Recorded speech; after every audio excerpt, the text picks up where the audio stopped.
এটা আমাদের বাড়ির কাছে আমার এক কাকা হয়, তার সাথে ঘুরতে যাওয়া।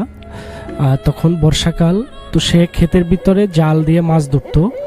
তো যেহেতু তার নিজস্ব কোনো ক্ষেত ছিল না, রাতে 10টার পরে সে জাল দিয়ে আসতো, আবার ফজরের আগেই তুলে নিয়ে আসতো। তো সে এরকম প্রতিদিন মাছ ধরতেছে। হঠাৎ একদিন রাতে সে অনেক আগেই চলে যায়, 2টা-3টার ভিতরে সে জাল তোলার জন্য যায়। তো যাচ্ছে, বাড়ি দিয়ে যাওয়ার সময় একটা ছোট মাঠ বাজে, শুকনা থাকে সেটা। তো সেখানে দেখতেছে যে কিছু মানুষ মারা গেলে 3 দিনে পরে যে খাবারটা খাওয়ায় ওটা খাওয়াচ্ছে, কিন্তু এটা হলো আপনার আলু, ডাল এবং আলু ভর্তা দিয়ে, অথচ সাদা গরু পাশে বাইদা রাখা আছে, কিন্তু সেগুলো দিয়ে খাওয়াচ্ছে না, শুধু ডাল আলু ভর্তা দিয়ে কলা গাছের বড়কের উপর খাওয়াচ্ছে। তো সে তাকে বলতেছে এটা খাইয়ে যান, বসেন। তো সে বসলো, বসার পরে এক পর্যায়ে হাতে নেওয়ার পরে সে বলতেছে তার একটু কেমন লাগলো যে এটা খাবো। তাও সে খাইলো না, খাইয়ে ওইটা হাঁটা শুরু করলো। তো হাঁটার পর্যায়ে সে জালের কাছে যাচ্ছে, তো তাকে কেউ আর বাধা দিল না, কিন্তু জাল কোথায় সে এটা খুঁজে পাচ্ছিল না। তো এরকম করতে করতে সে ঘুরতেছে, অনেকক্ষণ ঘুরতেছে, ঘুরতে ঘুরতে আর ইয়া না করে সে বাসার দিকে চলে যাচ্ছিল। তো বাসায় যাওয়ার সময় তার খালের পাশ দিয়ে একটা রাস্তার এক সাইডে হলো একটা কবরস্থান, আর রাস্তার মাঝখানেই বাটজার আছে, ছোট গ্রাম্য রাস্তা। তো বাটজারের পাশ দিয়ে সে যখন যাচ্ছিল তখন খালের দিকে তাকে টাইনা নামাচ্ছিল, এরকম একটা তার অনুভব হচ্ছিল। তো হওয়ার এক পর্যায়ে দেখতেছে যে তাকে খুব টানতেছে একটা বয়স্ক লোক। তো দুজনার ভিতরে খুব দস্তাদস্তি হচ্ছে, অনেকক্ষণ হওয়ার পরে পারতেছে না তাকেও নামাতে এবং সেও ছাইরা চলে আসতে পারতেছে না। এক পর্যায়ে সে খুব জোরে চিল্লানোর পরে কেউ আসে না। তো না আসাতে সেখানে পাশেই ঘর আছে, আসলে তারা শুনতেই পায় না, আসবে কিভাবে। তো সে খুব চিল্লাইতে প্রায় 25-30 মিনিটের মতন তার সাথে খুব দস্তাদস্তি হয়ে যায়। পরে সে দৌড় দেয়, এরপর তার থেকে ছাইরা সে দৌড়ে পালানোর চেষ্টা করে। এক পর্যায়ে তার বাড়ির সামনে যেয়ে পড়ে যাওয়ার পরে সেন্সলেস হয়ে যায়। পরে বাড়ির থেকে লোকজন বের হইয়া পানি টানি দেয়, কিন্তু কোনো কাজ হয় না। তো না হওয়াতে প্রায় 4-5 ঘন্টা পরে দিনের বেলায় খুজুরের কাছে নিয়ে যাওয়ার পরে সে জ্ঞান ফিরে পাওয়ার পরে সে আর কাউকে চিনতে পারতেছে না, পাগলের মতন হয়ে গেছে। সে কে, তার ওয়াইফ কে, তার ছেলে মেয়ে, এগুলো চিনতে পারতেছিল না। তো পরে তাকে এক মাজারে নিয়ে যাওয়া হয়। মাজারে নিয়ে যাওয়ার পরে সেখান থেকে কিছু তাবিজ দেওয়ার পরে আস্তে আস্তে তার জ্ঞানটা স্বাভাবিক হয়ে আসে। হওয়ার পরে সে আবারও ওই রকম সে জাল পাতে, সবসময় এটাই হলো তার আসলে পেশা। তো এরকম ঠিকঠাক হওয়ার পরে সে আবার এরকম জাল পাততে ছিল। তো জাল পাততে যাওয়ার পরে দেখতেছে যে তার জালে প্রচুর পরিমাণ মাছ বাড়ছে। জালটা সে উঠাই নিয়ে আসতে পারে না, এরকমের মাছ অনেক। ওরা জালটা তুইলা টানতে নিয়ে আসলো। বাড়িতে আসার পরে দেখতেছে তার জালের ভিতরে আসলে কোনো মাছ নেই, খালি জাল। অথচ সে যখন জালটা তুলতেছিল তখন প্রচুর পরিমাণ মাছ ছিল। তো পরে সে আসলে ভাবলো যে এরকম কিছু আসলে আমার সাথে হচ্ছে, তাহলে এটা কেমন। পরে সে আবারও হুজুরে বলে যে আসলে এরকম তো পরে বলতেছে তোমার কাছে তো যেটা তাবিজ দিচ্ছিল আগে ওইটা তো আছে। বলতেছে হ্যাঁ ওইটা আছে। তো বললো যে তোমাকে আর কোনো ক্ষতি করতে পারবে না। তো তার 7-8 দিন পরেই কীভাবে জানি তার তাবিজটা হারাই যাওয়ার পরে সে আবার এরকম জাল তুলতে যায়। তখন তার সাথে খুব খারাপ কিছু হয়, যেটার জন্য আসলে সে প্রস্তুত ছিল না।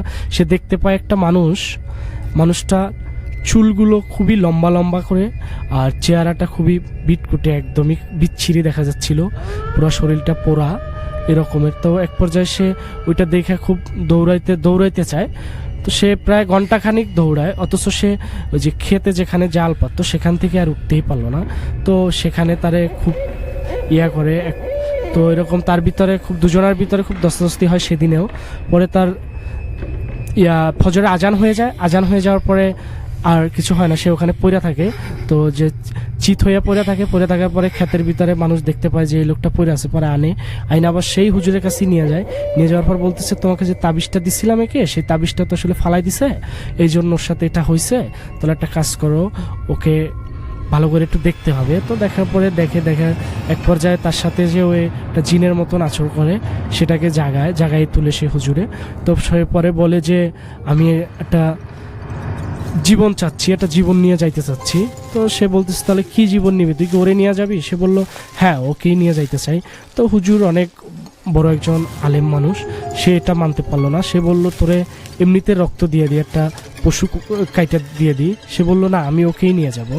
তো এক পর্যায়ে অনেক তাদের ভিতরে কথা কাটাকাটি হচ্ছে, যে কথাটা ওই লোকই বলতেছে যার উপরে ভর করছে জিনটা, সেই বলতেছিল। তো পরে যেটা হলো এর সাথে অনেক কথা পরে শেষে সে মাইনা নিল, ঠিক আছে তাহলে আমাকে একটা ছাগল কাইটা দাও, আমি চলে যাব। পরে একটা ছাগল কাইটা দেওয়া হয়, ছাগল কাইটা দেওয়ার পরে যায়, বেশ কিছুদিন খুবই ভালো যায়, প্রায় 5-6 মাস খুব ভালো যায়। এরপরে সে আবারও একদিন রাস্তা দিয়ে আসতেছে, আসার পরে তার সাথে আবারও সেই ভদ্রলোকের সাথে দেখা, যে লোকটা আসলে মানুষের রূপ ধরে শয়তান, তার সাথে দেখার পরে আবারও তাদের ভিতরে ওই রকমের দস্তদস্তি হওয়ার এক পর্যায়ে ওই যে লোকটার সাথে দস্তদস্তি হয় সে অজ্ঞান হয়ে যায়। হওয়ার পরে তাকে আবার সে হুজুর তখন বাইসা নাই, অন্য এক হুজুরের কাছে সেই দরবারেই নেওয়া হয়। নেয়ার পরে বলতেছে যে আসলে ওরে তো ওনারই বাবা ছিল সে হুজুর, সে বলতেছে আমার আব্বা তো দেখছিল, তখন তো আমি ছোট ছিলাম, আমি দেখছি বা শুনছি, কিন্তু আসলে এটা তো হওয়ার কথা না। পরে সেও আবার তাকে জাগায় তোলার পরে সে বলে আমি তো চলেই গেছিলাম, তাহলে ও আবার আমার পথে কেন আসলো, আমি তো চলে গেছি, তাহলে ও এখানে কেন আসলো, ওর তো এখানে আসার কথা না। তো বললো কোথায়, বললো যে ও আমি তো এখানে এই যে বাঁশ গাছের এদিকে আশেপাশে থাকি, ওর তো এখান দিয়ে যাওয়ার কথা না, এখান দিয়ে যাবে কেন, ও এখান দিয়ে গেলে আমি ওরে ধরবো। তারপরে এক পর্যায়ে বলে যে আচ্ছা ঠিক আছে তাহলে তুই চলে যা, ওই লোক আর ওদিক কখনো যাবে না। তো পরে আর যায় না। তো কিছুদিন যাইতে না যাইতে ওই লোকটা খুবই অসুস্থ হয়ে পড়ে। অসুস্থর এক পর্যায়ে আবার হুজুরের কাছে নেয়, হুজুরের কাছে নিলে হুজুর বলে যে আসলে এখানে তো কোনো সমস্যা দেখতেছি না, এর তো জিনের আচরণ নাই, কোনো ইয়াও নাই, তাহলে এরকম হচ্ছে কেন, আপনারা ডাক্তার দেখান তাকে। তো ডাক্তার দেখায়, ডাক্তাররা অনেক টেস্ট করে, কিন্তু একবার কোনো কিছুই ধরা পড়ে না, তার কোনো সমস্যা নেই। তো কিছুদিন এভাবে যাইতে না যাইতে লোকটা শুকাইতে শুকাইতে মারা যায়। এটাই ছিল আমার শেষ ঘটনা। 2010 সালে আমি তখন জালকা টিএনএস কামিল মাদ্রাসায় পড়ি তখনই। তো মাদ্রাসার নিয়ম হলো মাদ্রাসার ভিতরেই সব কিছু, ক্লাস, ওখানে বিনোদনের জন্য খেলাধুলা সব কিছুই ভিতরে। তো বিকেলে আছরের নামাজের পরে কিছুক্ষণ বাহিরে একটু হাঁটা চলা করার জন্য সময় দেওয়া হয়। তো হাঁটা চলা করার জন্য বাহিরে বের হইলে আমরা, বিশেষ করে আমি আর আমারই নামে মাহমুদ নামের একটা বন্ধু ছিল, আমরা দুজন একসাথেই চলাফেরা করতাম। ও মাদ্রাসার থেকে ঠিক উত্তর সাইডে মহিলা ক্যাম্পাস, মহিলারা থাকে এবং মহিলা মাদ্রাসা, তার পাশেই হলো হল যেখানে পরীক্ষা হয়।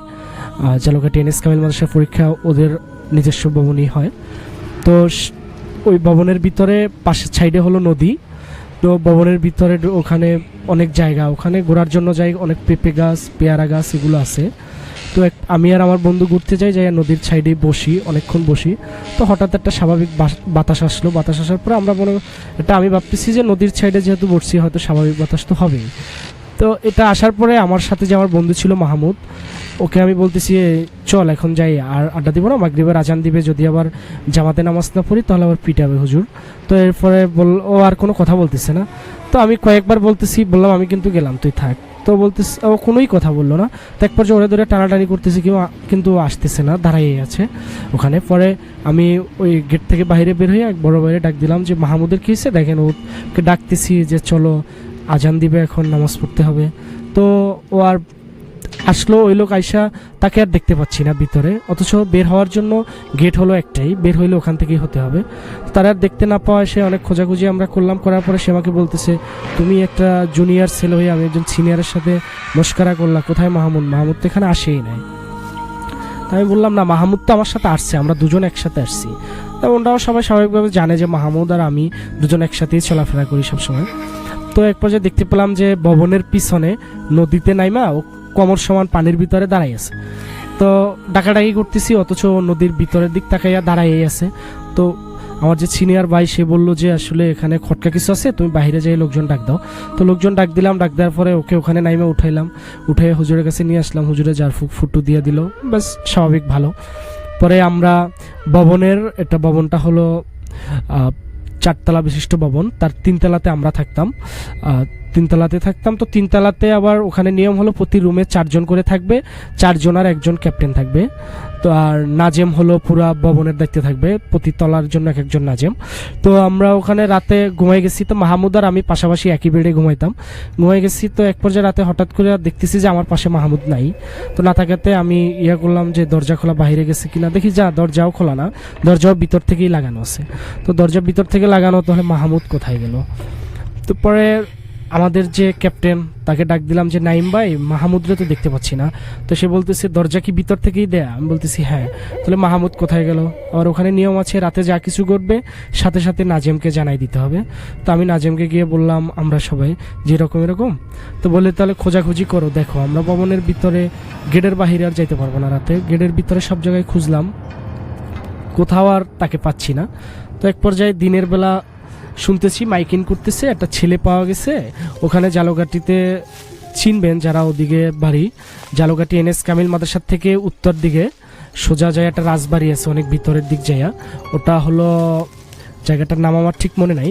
তো ওখানে একটা রাজবাড়ি আছে, ওখানে একটা ছেলে পাওয়া গেছে অজ্ঞান অবস্থা, তার কোনো জ্ঞান নেই, সে ওখানে পড়ে আছে, একটা গেঞ্জি এবং একটা লুঙ্গি পরা। তো আমরা মিন করতেছিলাম যে এটাই মাহমুদ হবে, কারণ ও তো গেঞ্জি এবং লুঙ্গি পরে রাত্রে ঘুমাচ্ছিল। তো আমরা তিনজন গেলাম, সেই নাইম ভাই সহ তিনজন যাই, দেখতেছি যে মাহমুদ ওখানে পড়ে আছে। পরে ওরকে আনলাম, আনার পরে হুজুরের কাছে নিয়ে আসলাম। হুজুর ফুটু জারফুক দিল টিল দেওয়ার পরে হুজুর বলল যে, পরে হুজুর যেটা বললো যে ওই দিনে ও যখন দাঁড়াইছে তখন হয়তো তোমরা যে বাতাসটা আসছে বলতেছো, ওই বাতাসে খারাপ কিছু ছিল যেটা ওর উপরে বর করেছিল। তো আমি জারফুক দেওয়ার পরে সে চলে গেছিল, কোনো স্বাভাবিক ছিল, কিন্তু পরে আবার তার উপরে বর করার পরে মাহমুদ থেকে যেটা শুনতে পাই যে রাতে সে ঘুমিয়েছিল, কিন্তু আর এক পর্যায়ে দেখতেছে যে সে রাজবাড়ির আশেপাশে হাঁটাচলা করতেছে, কিন্তু সে বলতেছে আমি এখানে কিভাবে আসলাম, এখানে তো আমি আসার কথা না। তো পরে সে যখন চিল্লাইয়া দৌড় দিতে চায়, আবার রাজবাড়ির আশেপাশে কোনো ঘর বাড়ি নাই, চিল্লাইয়া যখন দৌড় দিতে চায় তখন তার সাথে দেখতে পায় যে একটা ঘোড়াটার মাথা নাই, সেই ঘোড়াটা তার দিকে হাইটে আসতেছে, একটা ঘোড়া হাঁটতেছে কিন্তু ঘোড়াটার কোনো মাথা নেই, সেটা আসতেছে, সেটা দেখে সে এখানে জ্ঞান হারাই ফেলে। তো পরবর্তীতে শুনতে পারলাম যে ওখানে রাজবাড়িতে যারা ছিল তাদের ভিতরে তার একটা ছেলে ছিল, যাকে কিছু ডাকাত ধরে নিয়ে জবাই করে পরে আবার বাড়ির সামনে ফালাই দেওয়া যায়। ওইয়ের পর থেকেই ওই বাড়িতে ওই রকমের দেখা যায় যে হাঁটাচলা করতেছে একটা ঘোড়া, কিন্তু ঘোড়াটার কোনো মাথা নেই। এরকম অনেকেই দেখতে পাইছে, যারা ওদিকে আছে তারা অনেকেই দেখতে পেয়েছে। এটাই ছিল আমার ঘটনা।